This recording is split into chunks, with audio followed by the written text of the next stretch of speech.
Shift. Yeah. Ashe. Ashe. Ashe is the word and the source of I, ancestors. Ashe is the source that holds all things together. Ashe is I source, I shield, and I protector. Ashe is I source, I guide, and I provider. Ashe is I source, and that is why I am not black. Ashe is I source, and I cannot be lack. Ashe is I source, I light, and I deliverer. Ashe is I source, I healer, and I teacher. Ashe is I source, I leader, and I spiritual fire. Ashe is I source, I strength, each day I be more and more. Ashe is I source, I spiritual comforter, each day I be more stronger. Ashe is I source, I sustainer, each day my life is filled with more pleasure. Ashe walk with I daily to much green and greener pastures. Ashe walk with I beside some very cold and deadly waters. Ashe walk I through the valley of blackness and under the shadow of blackness. So I fear no evil or what the devils may try to do.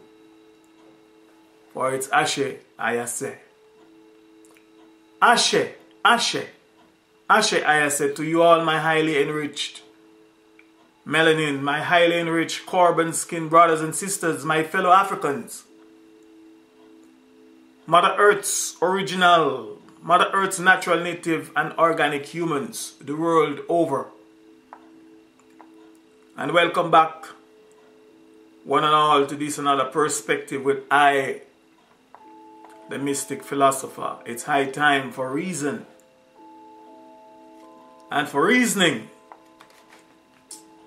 As it is my custom to do, please let me take this opportunity right here and now and say goodwill to all those of you that have given, and those of you that may give, and all those of you that will give of your very limited resources. Your limited resources, also known as your very precious time, to join in, to watch and listen to this video, broadcast and podcast. Goodwill to all those of you that take time out to subscribe to this my YouTube channel called The Right Number, and to my blog post at themysticp.com. Goodwill to all those of you that may or that will take time out to donate and support what I'm doing, and especially goodwill to all those of you that may and that will purchase my music and messages in songs to support that effort.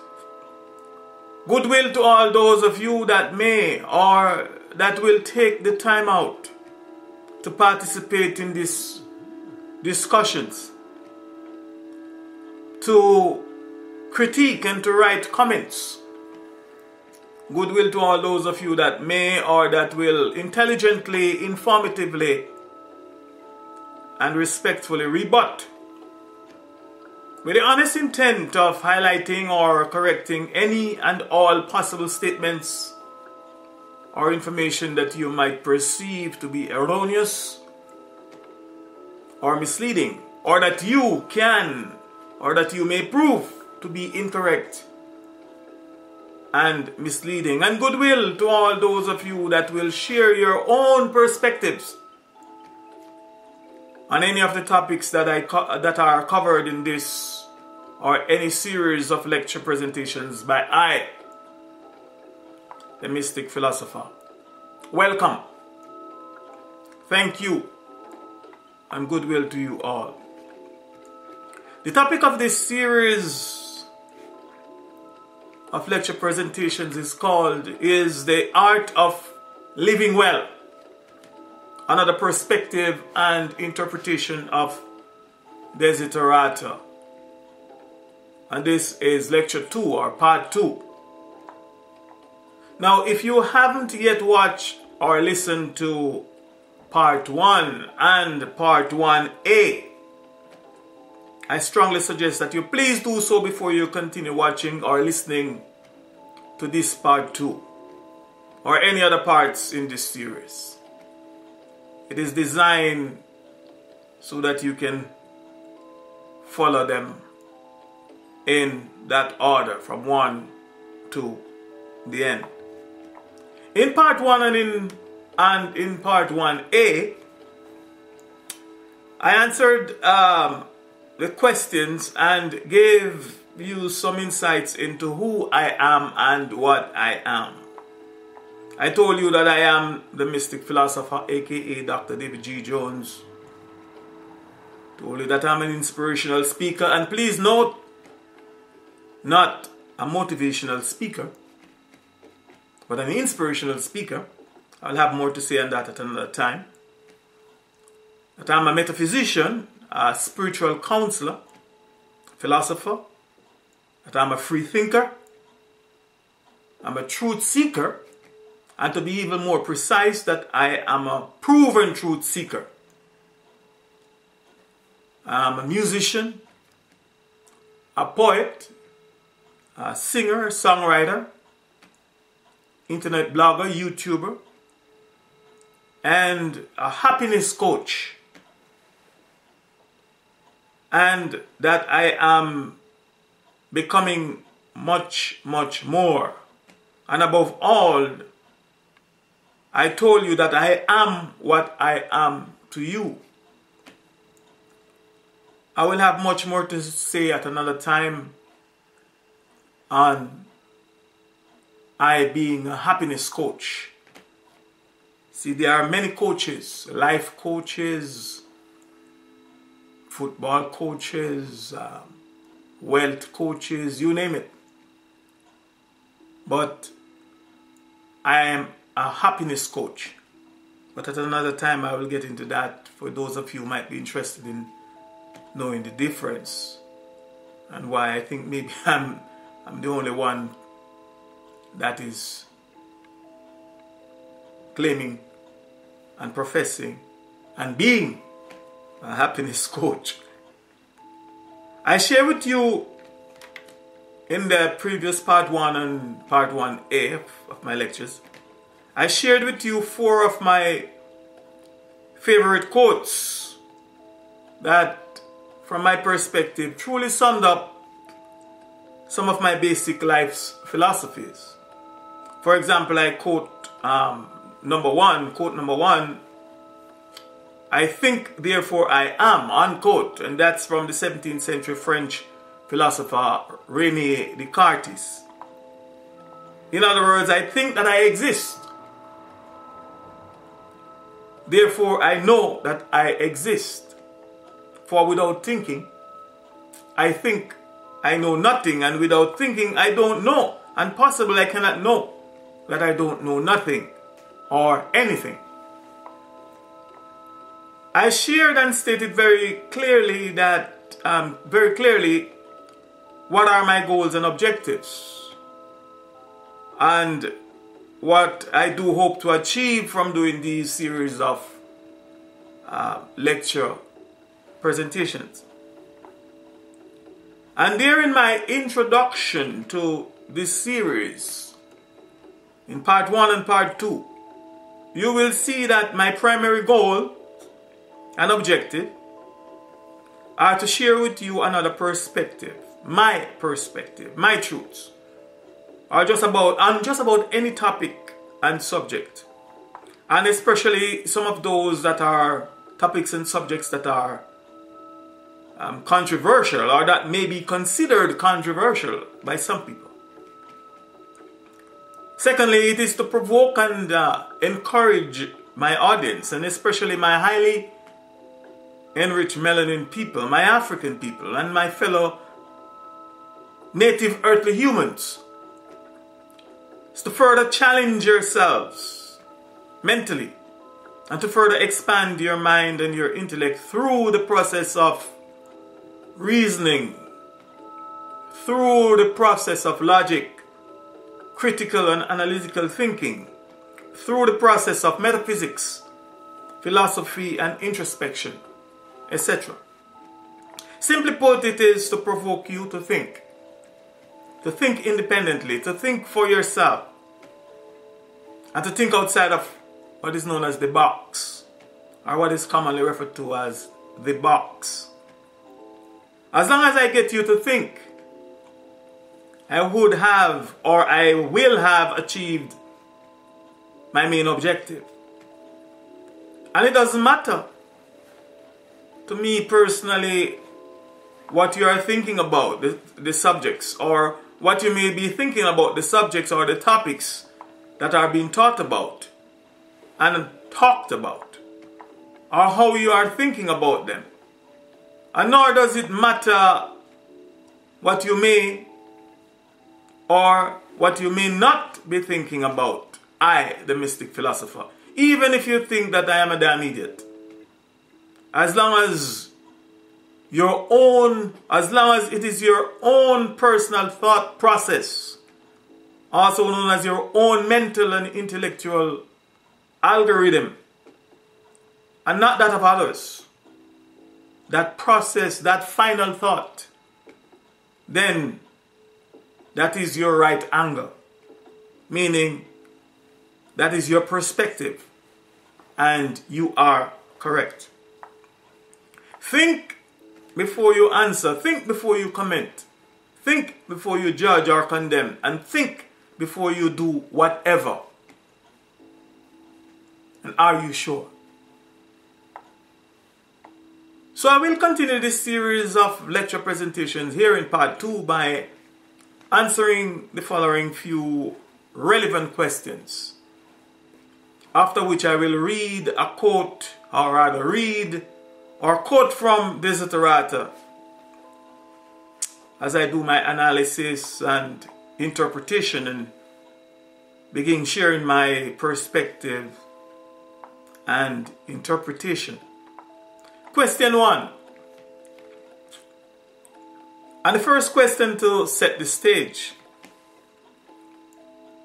What is Desiderata? Now, Desiderata is commonly known as a poem. Or when most people, especially those of us that are from a certain era, those of us that are known as the boomers, whenever we hear the word Desiderata, the first thing that comes to our mind is the poem known as Desiderata. It is an early 1920s prose poem that was written by an American writer named Max Ehrmann. And I will have much more to say about him, the author, shortly. Question number 2. What does the word Desiderata actually mean? Well, according to the online etymology dictionary, Desiderata means, and I quote, things desired or desirable, that which is lacking or required, something for which desire is felt, to long for, unquote. That is according to the online etymology dictionary. In other words, Desiderata is something that is needed or wanted. So here we see that even though the word Desiderata is associated and has been associated with Max Ehrmann's prose poem for over 100 years, the word itself has a meaning and a definition that is independent of the poem. And it can also be used independent of the prose poem known as Desiderata. Question 3. And what are the things that are most desired in the world, especially today? The desire for peace, the desire for justice, the desire for security, the desire for health and wellness, the desire for happiness. You name them. Question 4. Who is Max Ehrmann? Well, according to one quick Google search, Max Ehrmann was born September 26, 1872 and died around September 9th, 1995, and that he was an American writer, a poet. He was also an attorney from Terre Haute, Indiana, and was widely known for, of course, as I mentioned before, he was widely known for his 1927 prose poem known as Desiderata. And Desiderata in Latin, again, things desired. He often, according to the Google search, he often wrote on spiritual themes as well. So not only did he write on poems, and that not only was he an attorney, he wrote on spiritual themes as well. And according to Wikipedia, Max Ehrmann studied both philosophy and law at Harvard University. And from my perspective, the evidence has shown and is hereby showing in his prose poem titled Desiderata that he was indeed a true and practical philosopher. Now, what is a prose poem? Let me answer this question by first answering what is a poem. A poem, by meaning and definition, is, and I quote, a piece of writing that partakes of the nature of both speech and song, that is nearly always rhythmical,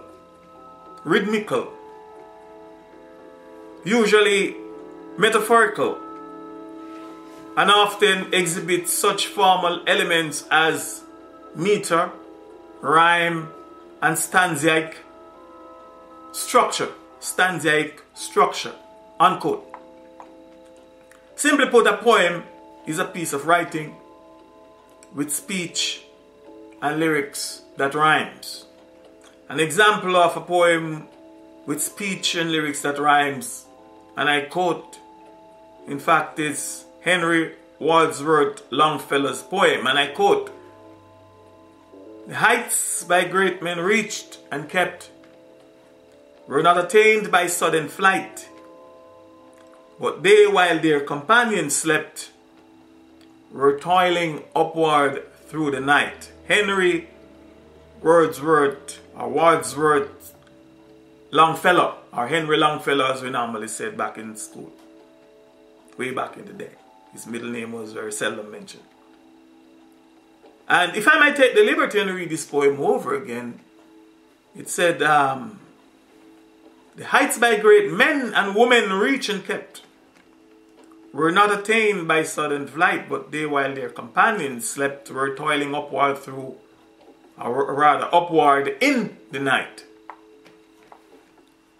Now, meaning of prose. The word prose by meaning and definition is, and I quote, "written or spoken language in its ordinary form without metrical structure," unquote. Here's one's dictionary definition of a prose poem, and I quote, "a piece of writing in prose having obvious poetic qualities, including intensity, compactness, prominent rhythms, and imagery," unquote. Here's a quote from Wikipedia. That in my opinion, sums it up quite beautifully. Prose poetry is, and I quote, prose poetry is poetry written in prose from, or rather in prose form instead of verse form, while preserving poetic qualities such as heightened imagery, paradoxes, and emotional effects, unquote. And that is the reason why Desiderata is called a prose poem. Now, what is philosophy and who is a philosopher? The English word or noun philosophy, according to the online etymology dictionary, is actually a compound word consisting of two words, philo and sophy. And it is a direct derivative from the Latin and Greek word philosophia. And philosophia in Latin and Greek is defined as love of knowledge, pursuit of wisdom, systematic investigation, unquote. Philo by itself is defined as loving, and Sophia or Sophie is defined as knowledge and wisdom. So from this we should assume that any woman by the name of Sophie or Sophia is a woman of wisdom and knowledge or should demonstrate some form of wisdom and knowledge if one is to manifest the true meaning and definition of the name Sophia or Sophie.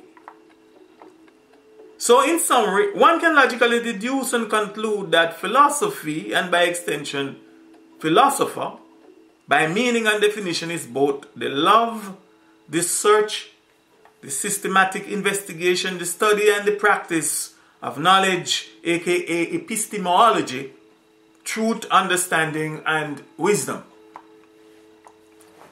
It is to try to know and to understand the nature of things. It is to try to know and understand the meaning and purpose of this thing called life. It is to try to know and understand how and why people, or how and why we humans behave the way that we do.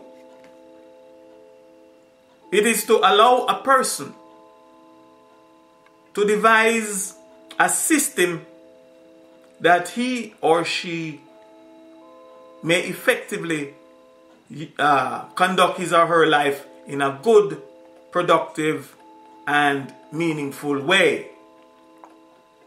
And the one who loves, search, study, and practices philosophy is known as a philosopher. So with those relevant questions answered and information given, let me begin my analysis and the sharing of my interpretation and perspective on this that I also personally consider to be a very profound piece of philosophical literature, prose poem, by first reading it in its entirety. Desiderata, and I quote, "Go placidly amid the noise and haste, and remember what peace there may be in silence. As far as possible without surrender, be on good terms with all persons. Speak your truth quietly and clearly, and listen to others. Even the dull and the ignorant, they too have their story. Avoid loud and aggressive persons. They are vexations to the spirit. If you compare yourself with others, you may become vain and bitter. For always there will be greater and lesser persons than yourself. Enjoy your achievements as well as your plans. Keep interested in your own career, however humble. It's a real possession in the changing fortunes of time. Exercise caution in your business affairs, for the world is full of trickery. But let this not blind you to what virtue there is. Many persons strive for high ideals, and everywhere life is full of heroism. Be yourself. Especially do not feign affection. Neither be cynical about love. For in the face of all aridity and disenchantment, it is as perennial as the grass.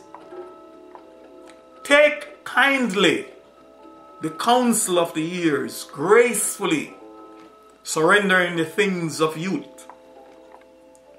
Nurture strength of spirit to shield you in sudden misfortune. But do not distress yourself with dark imaginings. Many fears are born of fatigue and loneliness. Be on a wholesome discipline, be gentle with yourself. You are a child of the universe, no less than the trees and the stars. You have a right to be here. And whether or not it's clear to you, no doubt the universe is unfolding as it should. Therefore, be at peace with God, whatever you conceive Him to be, and whatever your labors and aspirations. In the noisy confusion of life, keep peace with your soul. With all its sham, judgery, and broken dreams, it is still a beautiful world. Be careful. Strive to be happy. Unquote. Stanza number 1. Go placidly amid the noise and haste, and remember what peace there may be in silence. The first thing that I would like to draw your attention to right here and now, and in this, the first stanza of this poem, this prose poem, Desiderata, is the word go. From my perspective, the word go is one of the most powerful words in the English language. And here are a few reasons and examples as to why. The evidence will show that whenever or wherever it is used, it always conveyed, or it is always conveyed and proclaimed from a position of authority, from a position of power, strength, knowledge, understanding, and wisdom. The word go is one that is hereby telling us that an instruction, an order, a command, or an advice is being given. And therefore, immediate action must be taken by the one or by those to whom it is given. Whenever we hear the word go, we know of a fact that something or someone is in motion, or something or someone is getting in motion. Movement, activity is taking place, or movement or activity is about to take place. In other words, someone or something is being asked, or someone or something is being forced to move from potentially a position or potentially a state of rest, or a state of stagnancy, from a position or a state of idleness, complacency, slothfulness, mediocrity, doubt, ignorance, or fear, etc. Being moved to or in the direction or more of a more joyous, healthy, progressive, fulfilling, and desired state, and vice versa, could move the opposite direction as well. I can remember reading somewhere in one commentary on Desiderata that stated that the author of this prose poem, and one that I personally consider to be a highly and profoundly written philosophical document, Max Ehrmann, I remember reading where it said that he wrote it for his daughter. It was written as a gift to his daughter. I remember reading that commentary someplace, somewhere, some time ago. In other words, he was inspired to write it for his daughter. If that is true, then now we can see that this man had encapsulated almost all of his knowledge, understanding, and wisdom gained through years of learning, coupled with his own ambitions and personal life experiences, into this one poem, and gave it to her as a blueprint for success, so that she may have and live a very happy and fulfilled life. And now 100 or more years later, we, the entire world, are more than fortunate to have access to it, and from which we may benefit immensely in our quest to have and live a very happy and fulfilled life. So let us, for the purpose of reasoning and making practical sense of this first stanza of this poem, let us assume that Max Ehrmann had really written this prose poem for his daughter. Let us assume that the commentary that I had read someplace earlier, is true. So the question is, go where? Go where? Some might ask, or might be asking. Go.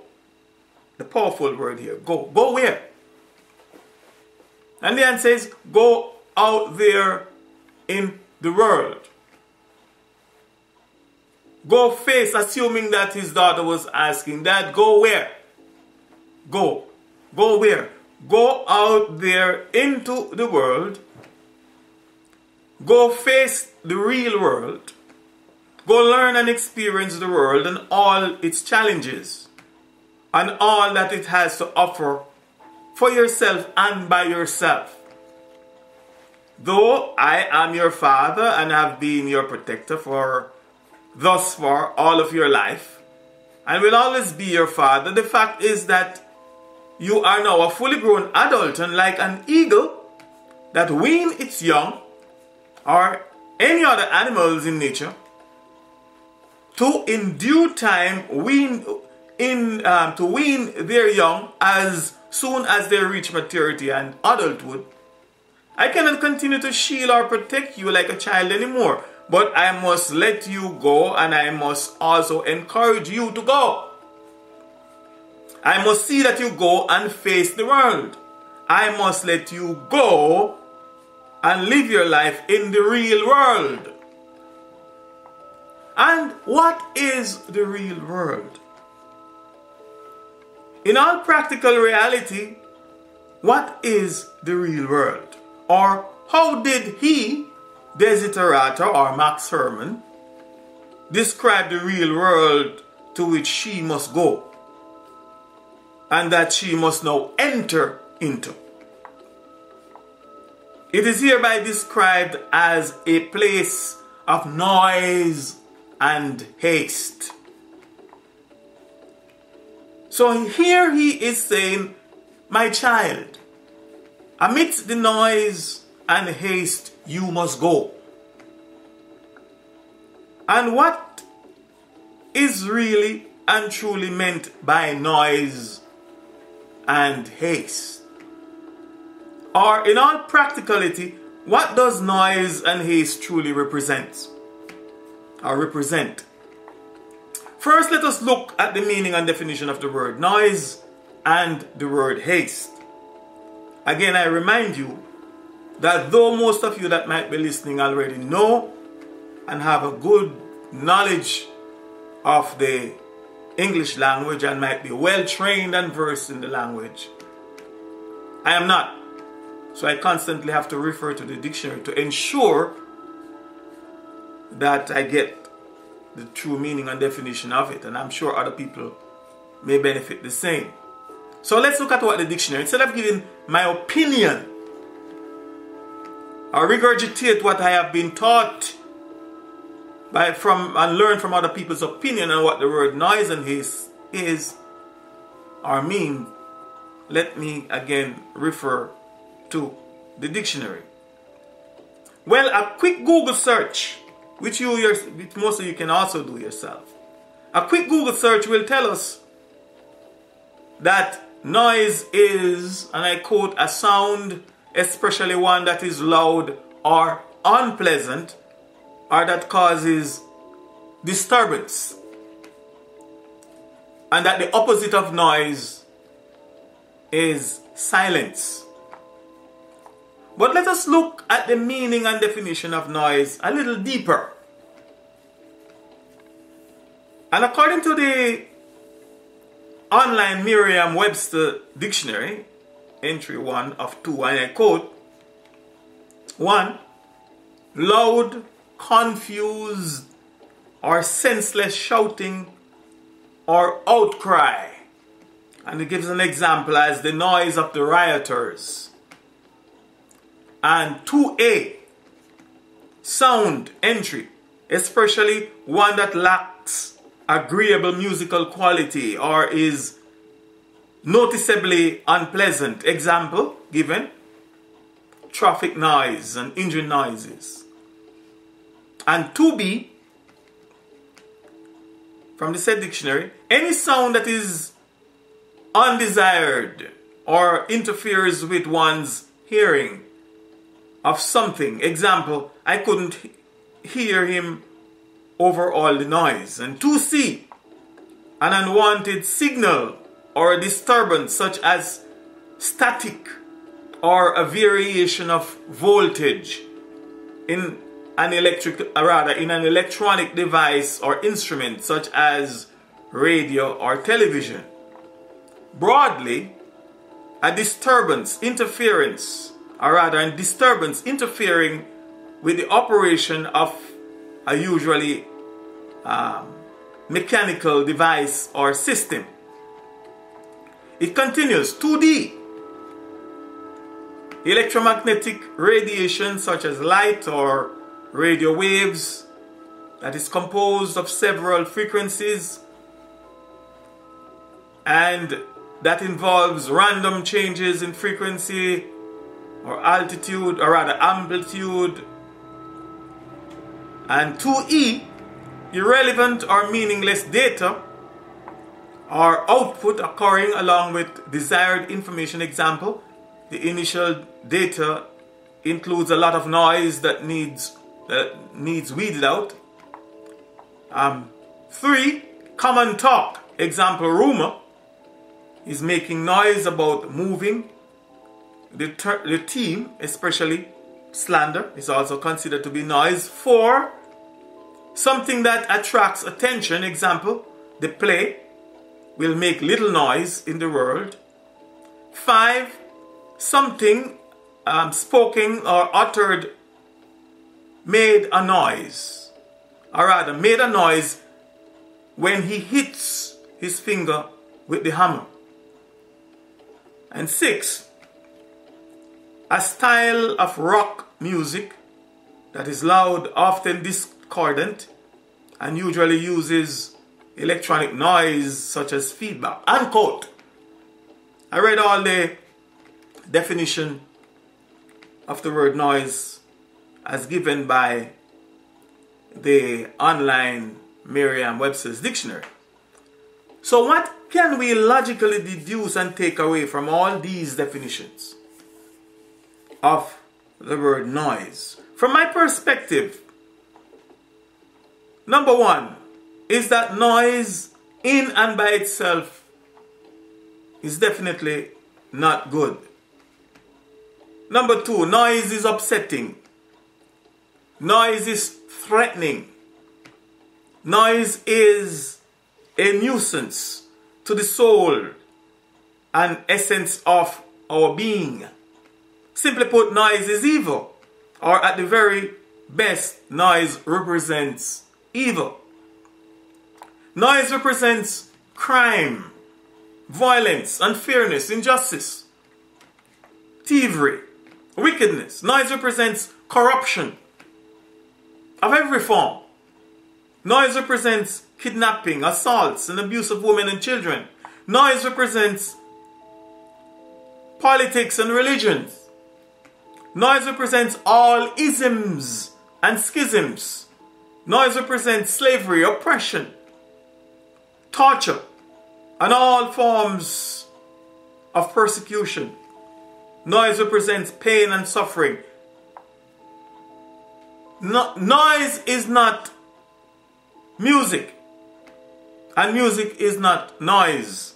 In other words, music is, and music represents harmony, as in a chord, aka accord, the word accord.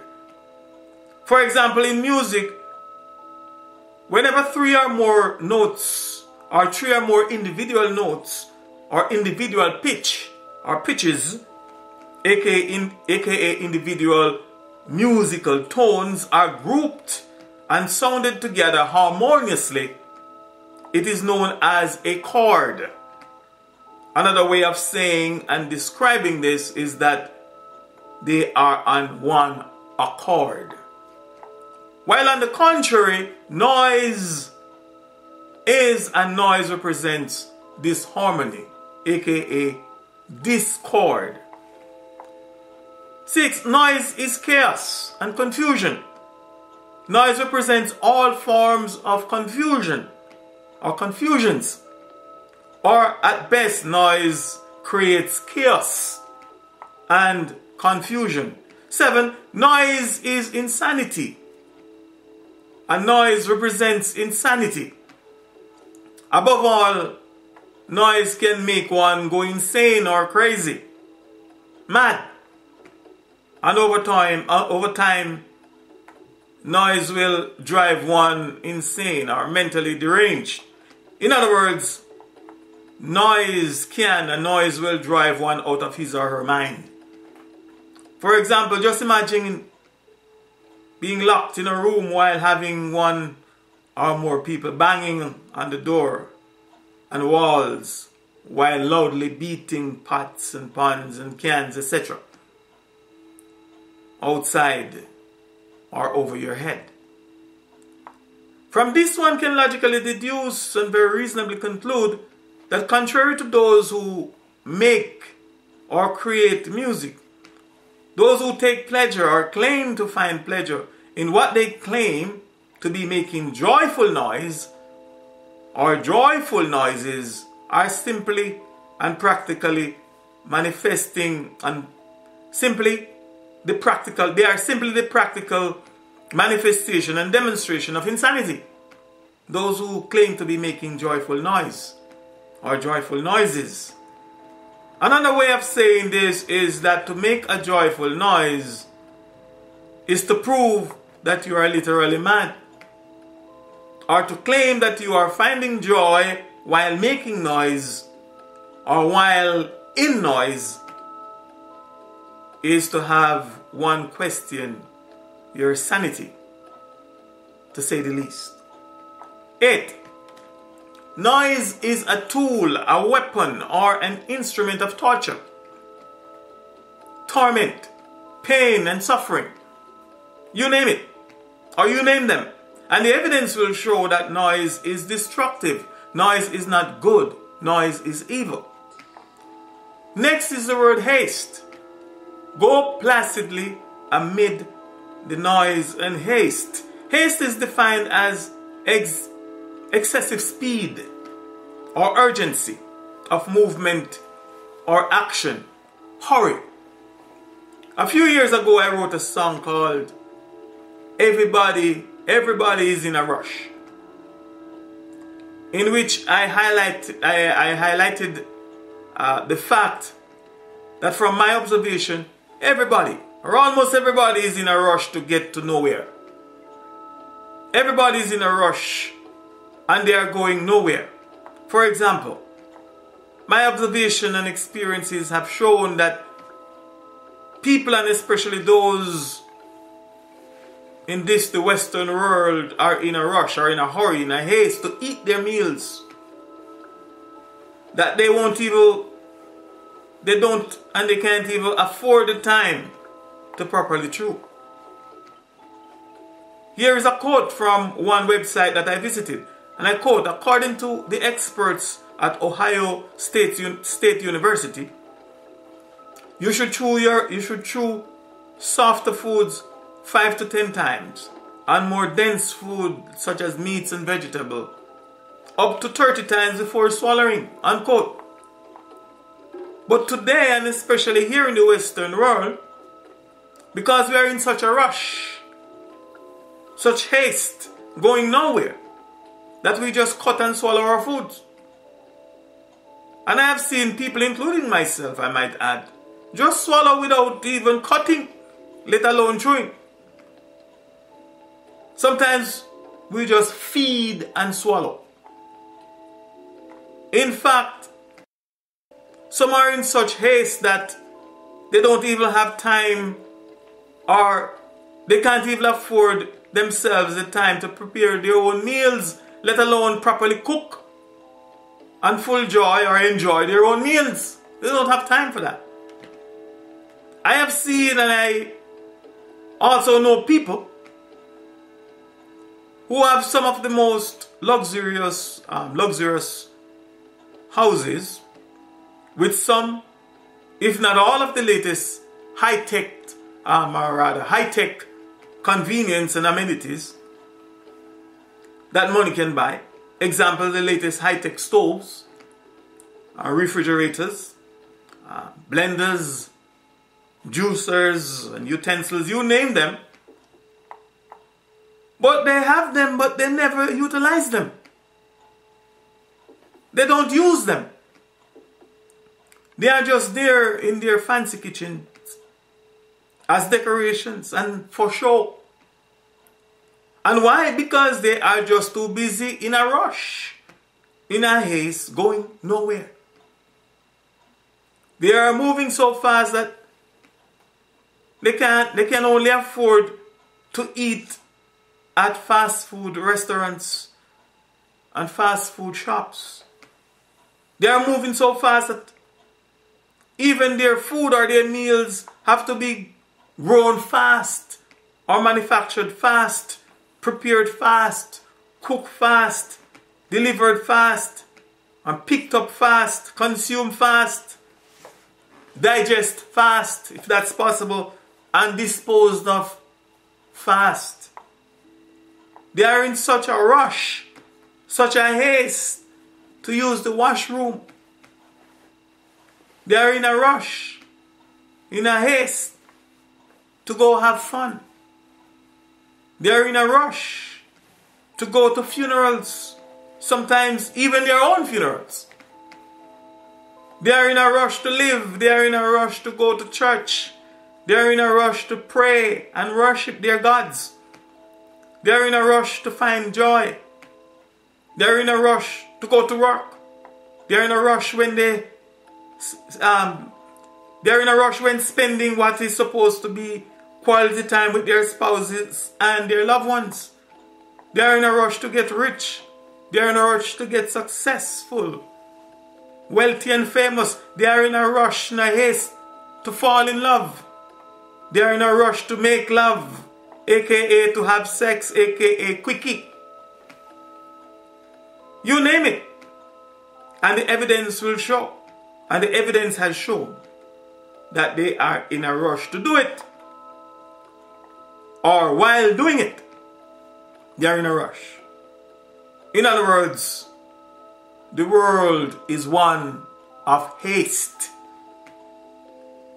And here we see that he, Max Ehrman, or the Desiderata, is describing the world to which she his daughter, must venture into as one of noise and haste.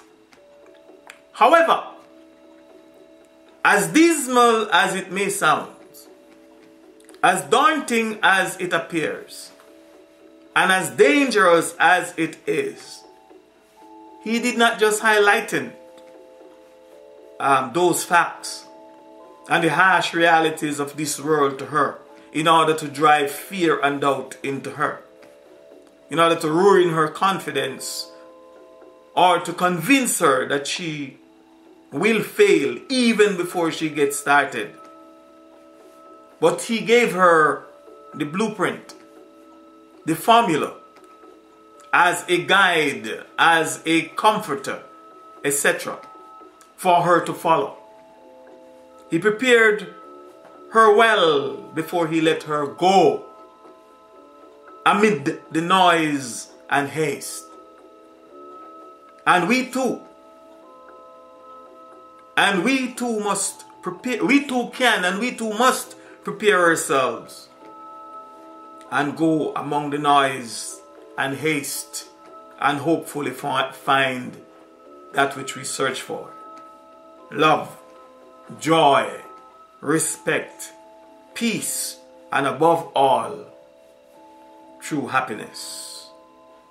This is the end of part 2 of this my series of presentation titled The Art of Living Well, Another Perspective and Interpretation of Desiderata. And I thank you for listening thus far. Please join me in part 3 for the continuation and much more detailed expressions on this topic, the art of living well, another perspective and interpretation of Desiderata. I am the Mystic Philosopher. It is high time for reason and for reasoning. Ashe, Ashe, Ashe, I say.